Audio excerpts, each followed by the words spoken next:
Hola y bienvenidos al Picalibro. Hoy quiero hablarles sobre un tema que se pone muy en boga en muchos de nuestros países cada cierto tiempo, y es la Constitución.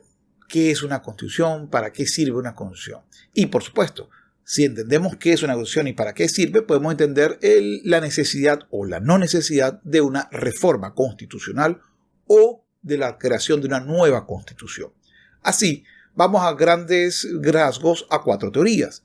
La primera es la más tradicionalista, la que se llama la teoría formalista o positivista de la Constitución. Es aquella en la que podríamos decir que hace el asiento de las reglas del juego. Es decir, es aquella en la cual en una pirámide jerárquica normativa, esto se debe a un gran filósofo del derecho llamado Hans Kelsen, en el que él dice la Constitución va de primero, tal vez al ladito, muy cerquita de tratados internacionales, sobre todo derechos humanos, pero en general ella es la que rige y todo lo demás obedece. Todo lo demás tiene que ir cónsono con ella. Leyes orgánicas, leyes ordinarias, códigos, decretos administrativos, reglamentos e incluso sentencias o contratos entre pares. Es decir, en general, la Constitución va por encima de cualquier cosa. Ese es el principio, desde el punto de vista legal, es el principio. Incluso desde el punto de vista filosófico del propio Hans Kelsen, para reformar la Constitución, si la Constitución está por encima de todo, pues ¿qué se hace? Se va a lo que se llamó, o que él llamó norma hipotética fundamental, que es como una constitución espiritual. Bueno, antes de Hans Kelsen ya estas teorías estaban, y así Ferdinand Lassalle, que es el que me voy a basar, el jurista y filósofo del derecho que me voy a basar para realmente todo este video, ya me establecía las siguientes definiciones de lo que podríamos llamar, pues, la visión formalista o positivista de una constitución. Si hiciese esa pregunta a un jurista, me contestaría seguramente en términos parecidos a estos. La Constitución es un pacto jurado entre el rey y el pueblo que establece los principios básicos de la legislación y del gobierno de otro país. O en términos un poco más generales, puesto que también ha habido y hay constituciones republicanas, la Constitución es la ley fundamental proclamada en el país en la que se echan los cimientos para la organización del derecho público de esa nación. Ferdinand Lassalle dice desde el punto de vista político o de realpolitik, es decir, más allá de la filosofía, más allá del deseo del deber ser, cómo debería ser una constitución o para qué debería servir, es qué es realmente una constitución. Es decir, ya no va a la idealización, sino a la materialización de lo que es una constitución. Y Ferdinand Lassalle me dice lo siguiente. He ahí, pues, señores, lo que es en esencia la constitución de un país, la suma de los factores reales de poder que rigen en ese país. Pero, ¿qué relación guarda esto con lo que vulgarmente se llama constitución? Es decir, con la constitución jurídica. No es difícil, señores, comprender la relación que ambos conceptos guardan entre sí. Se toman estos factores reales de poder, se extienden en una hoja de papel, se les da expresión escrita y a partir de ese momento, incorporados a un papel, ya no son simples factores reales de poder, sino que se han erigido en derecho, en instituciones jurídicas y quien atente contra ellos atenta contra la ley y es castigado. Desde el punto de vista contemporáneo hay otras dos visiones. Está la visión en la cual se considera que la Constitución es un límite al poder de otro, es decir, al poder del Estado, o, como Ferdinand Lassalle me dice muy bien, a los poderes reales. Y esto ya lo veremos más adelante. Pero en general es aquella en la cual se considera que la Constitución es garantista en el sentido que da derechos que deben de ser protegidos frente a poderosos. Ese es el concepto. Y por supuesto el primer poderoso siempre va a ser el Estado o el gobierno. Entonces, el problema de esta teoría es que estamos creyendo que los poderosos se van a limitar porque lo dice la Constitución frente al no poderoso. Y esta es la parte de la realpolitik que es importante. Siempre hay que entender que los poderosos, si no tienen un freno de algún tipo o un contrapeso, no importa lo que escriban, siempre podrán hacer lo que quieran. Ese es el concepto base. Y la última es una versión mucho más moderna en la cual se dice que nace, por supuesto, de los estados de bienestar de Europa y son aquellos en los que me dicen, mira, la Constitución es el programa de los derechos humanos, es el programa en la cual se debe garantizar la mayor calidad de vida a las personas. Vamos, la Constitución es el medio por el cual yo me obligo a futuro a cumplirte. Y esto es lo que se llama, muy mal llamados por cierto, derechos sociales. El derecho a la educación, el derecho a la salud. yo me comprometo a que te voy a proporcionar esto a futuro, porque al momento de la redacción de la Constitución no necesariamente eso existía. Así que estos derechos sociales que se van agregando a las constituciones no son más que promesas. Es decir, no es un ordenamiento desde el punto de vista kelseniano, digo porque la ley no está todavía, o no es un factor de política real, digo porque no hay una presión real, efectiva para hacerla, no para prometerla. Miren la diferencia. El tercero no es un límite, al contrario, es una obligación del Estado. Estoy diciendo, el Estado se obligará de aquí en adelante a hacer esto. Y por supuesto, pues sí tiene que ver con esta visión del estado de bienestar a través de una ley.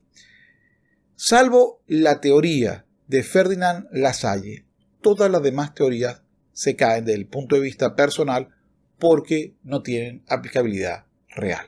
No es la realidad política, es el deseo político lo que las justifica. Pero no hay nada de eso. Antes, al contrario, ya pueden ustedes plantar en su huerto un manzano y colgarle un papel que diga: este árbol es una higuera. ¿Bastará con que ustedes lo digan y lo proclamen para que se vuelva higuera y deje de ser manzano? No.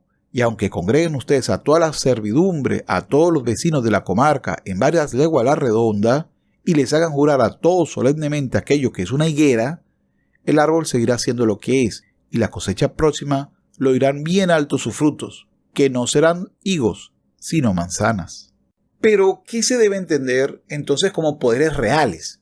Bueno, Ferdinand Lassalle me habla de dos tipos de poderes: los poderes orgánicos y los poderes reales inorgánicos. Los poderes reales orgánicos no es más que los poderes organizados. El principal poder orgánico, es decir, organizado, va a ser el ejército. Ahí incluiría también a la fuerza policial, es decir, a las fuerzas de choques armadas de cualquier régimen o gobierno político. El segundo tiene que ver con la burocracia, la propia administración pública. Aquí quiero que se entienda un concepto. Por ejemplo, mientras que el pueblo en general, es decir, aquel que no forma parte del poder organizado, tiene que preocuparse, el profesional que tiene que trabajar, el día que no trabaja no come, si no cobra, o el empleado, o el obrero, o pues el servicio, o pues el pintor, etcétera, etcétera, no pueden dejar de trabajar porque dejan de recibir un salario. Así que hacer un conflicto social no puede sostenerse en el tiempo, porque con el tiempo se le acaba, si es que acaso tenía ahorro. Mientras que al poder organizado, no. El poder organizado puede estar todos los días protestando, puede estar en huelga, puede estar haciendo N cantidad de cosas dentro de los factores políticos y no van a sufrir porque ellos tienen garantizado un salario o un ingreso. Es más, si no hacen participación política, muy posiblemente su propio ingreso se vea afectado en un muy periodo corto de tiempo. Así que, frente al poder orgánico u organizado, siempre el poder inorgánico o no organizado del pueblo, aunque éste sea siempre mayoritario, no puede sostenerse en el tiempo. Es decir, está condenado en el tiempo a diluirse y a olvidarse de alguna u otra manera. Eso es lo que dice Ferdinand Lassalle. Es decir, por cierto, dentro del poder organizado también me incluye a la administración de justicia. Es un detalle importante. Pero recuérdense, si queremos administrarlo, cambiar el Estado en una constitución, hay que ir en contra incluso de la burocracia que sostiene a esa institución. Y si esto es 1 millón de personas que dependen del gobierno y nosotros somos, no podemos saberlo, 3 millones de personas, recuérdense que estas personas están buscando la forma de perpetuarse en su propio trabajo. Y cuando decimos vamos a hacer un cambio de sistema, estas personas van a verse afectadas en su modo de vida, en su modo profesional. Así que ya hay per se, en principio, una fuerza política pagada con el dinero de nosotros que es muy difícil en la práctica de vencer. Por eso es que me habla muy claro Ferdinand Lassalle que solamente el poder orgánico es el que va a imperar en una constitución. Y si quiero modificar una constitución, debo de tocar los resortes del poder orgánico. Es decir, las fuerzas militares y policiales, la burocracia, es decir, la administración pública y la administración de justicia. Si toco esos 3 factores, prácticamente lo tengo. Pero no es lo único importante. También el factor cultural, de forma indirecta, es relevante.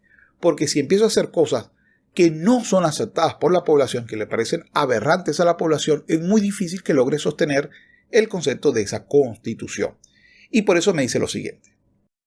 Supongamos ahora que el gobierno se le ocurriera promulgar una ley penal semejante a la que regieron en algún tiempo en China, castigando en la persona de los padres los robos cometidos por los hijos. Esa ley no prevalecería, pues contra ella se rebelaría con demasiada fuerza la cultura colectiva y la conciencia social del país.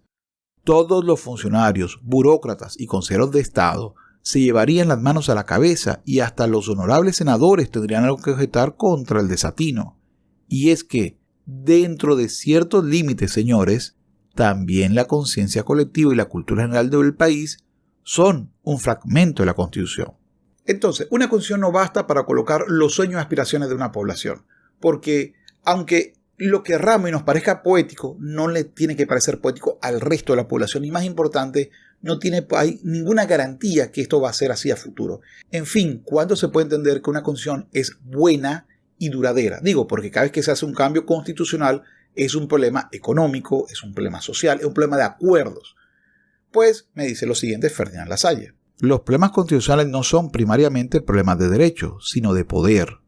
La verdadera constitución de un país solo reside en los factores reales y efectivos de poder que en ese país rigen. Allí donde la constitución escrita no corresponde a la real, estalla inevitablemente un conflicto que no hay manera de eludir y el que, a la larga, tarde o temprano la constitución escrita en la hoja de papel tiene necesariamente que sucumbir ante el empuje de la constitución real de las verdaderas fuerzas vigentes en el país. ¿Qué debió suceder entonces al triunfar la revolución de 1848? Pues sencillamente debió anteponerse a la preocupación por hacer una constitución escrita el cuidado de hacer una constitución real y efectiva, desarraigando y desplazando en beneficio de la ciudadanía las fuerzas reales e imperantes en el país.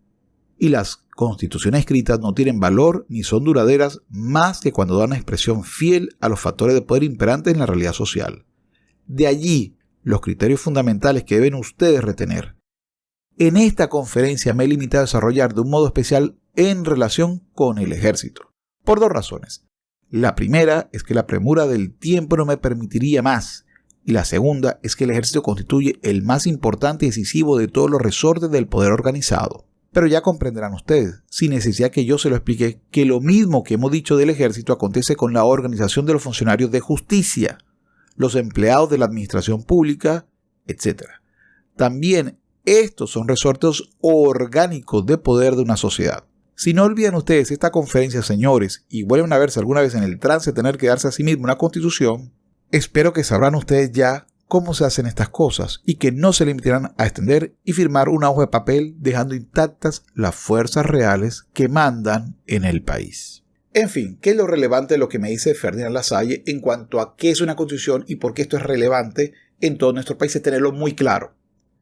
Bueno, porque en caso que no lo hagamos con los factores realmente de poder, por ejemplo, si el problema que hizo en Chile o en cualquier país fue la protesta popular por unas reivindicaciones y yo las ignoro, estoy ignorando al poder inorgánico o desorganizado. ¿Eso qué quiere decir? Quiere decir que no importa, en 5 años, en 10 años, volverán los problemas de ingobernabilidad al país donde la reforma no vaya a complacer a esta fuerza inorgánica que se levantó.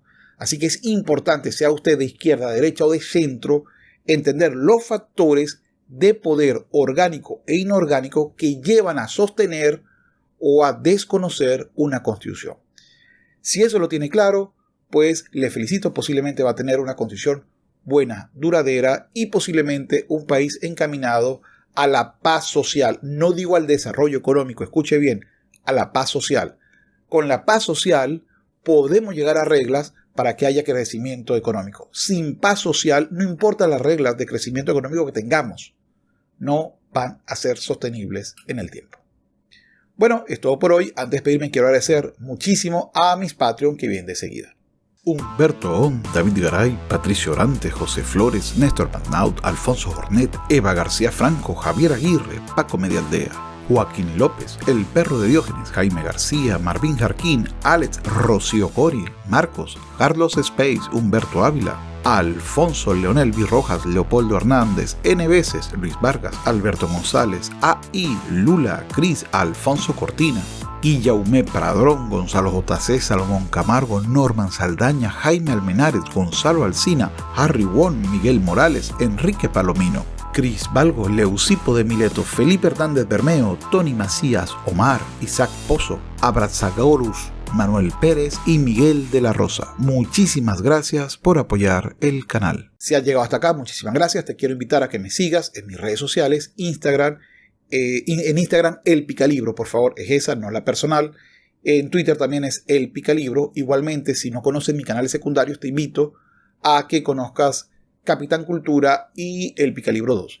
Igualmente, te invito a suscribirte si no te has suscrito todavía.